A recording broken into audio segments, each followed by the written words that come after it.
আমি প্রথমে মহান আল্লাহ তাআলার কাছে শুকরিয়া জানিয়ে আজকে আপনাদের সামনে বক্তব্য রাখছি। আজকে আমরা ন্যায় বিচার পেয়েছি, এটাই হলো আজকের মূল আমাদের বিষয়। এখানে আমি মেয়র হতে পারবো বা আমি মেয়র পদে শপথ গ্রহণ করবো কিনা সেটা সম্পূর্ণ দলীয় বিষয়।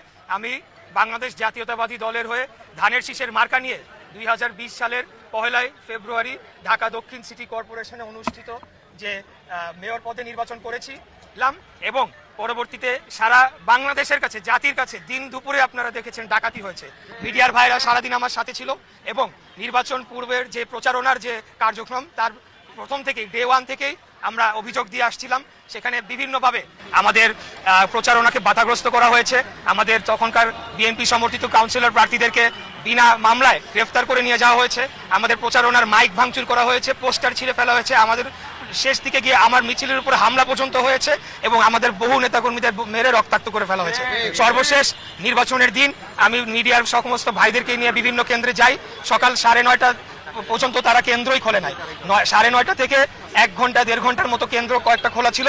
তার পরবর্তীতে সমস্ত কেন্দ্র বন্ধ করে দেওয়া হয় এবং সেখানে ব্যাপক কারচুপির মাধ্যমে ভোট জালিয়াতি করে আমার যে ভোট হয়েছিল, আমি যে সংখ্যক ভোট পেয়েছিলাম সেটির থেকে বেশি ভোট দেখানোর জন্য দিনব্যাপী তারা কারচুপি করে। তো সেই বিষয়ে আমরা তখনই মামলা করেছিলাম সমস্ত নথিপত্র প্রমাণাদি দিয়ে, যেটি ইতিমধ্যে আমাদের আইনজীবী যারা রয়েছেন তারা আপনাদের কাছে ক্লিয়ার করেছেন।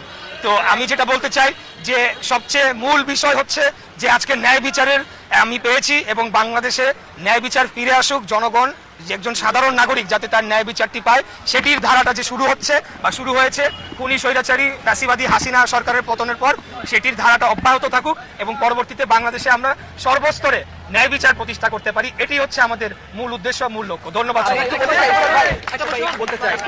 ওই সময়ে 16 বছরে যত ইলেকশন হয়েছে সবগুলোতে তো কারচুপি হয়েছে, তার মানে কি তাদের সময়কার সব ইলেকশনগুলোকে অবৈধ? আমি বলতে চাই যে আমি অন্য নির্বাচনের বিষয়ে মন্তব্য করব না। ঢাকা দক্ষিণ সিটি কর্পোরেশনে 2020 সালে যে নির্বাচন অনুষ্ঠিত হয়েছিল তার পরবর্তীকালে আমরা নির্বাচনী ট্রাইব্যুনালে দেশের বিদ্যমান আইন অনুযায়ী মামলা করেছি। সেই মামলায় আমরা আদালতে লড়েছি এবং দীর্ঘ আইনি প্রক্রিয়ায় এখানে অনেক জটিলতা তৈরি করে রাখা হয়েছিল। এটা আপনারা ভালো করেই জানেন যে খুনি হাসিনার ভাতিজা খুনি তাপস সে নিজে আদালতে হস্তক্ষেপ করে আমাদের এই মামলার প্রক্রিয়াটিকে বাধাগ্রস্ত করে বন্ধ করে রেখেছিল। পরবর্তীতে 5ই আগস্টের পর আমরা আইনি প্রক্রিয়া অনুসরণ করে আদালতে সমস্ত তথ্য, সাক্ষী, প্রমাণাদি দিয়ে এবং মামলা লড়ে আমরা জিতে এসেছি। অন্যান্য নির্বাচনের বিষয়ে সেটা আমার দেখার মন্তব্য করার বিষয়।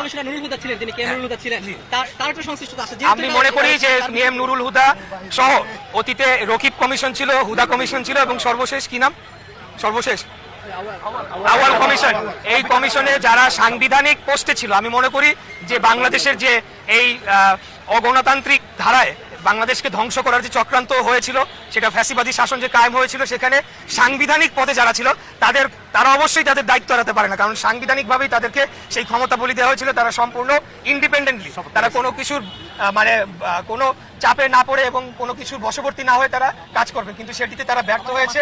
একই রূপে আউয়াল কমিশন, রকিবুল কমিশন এবং হুদা কমিশন যারা আছে তাদের বিরুদ্ধে অবশ্যই আমি মনে করি যে একটা বিচারিক প্রক্রিয়া শুরু করা উচিত। ধন্যবাদ সবাই।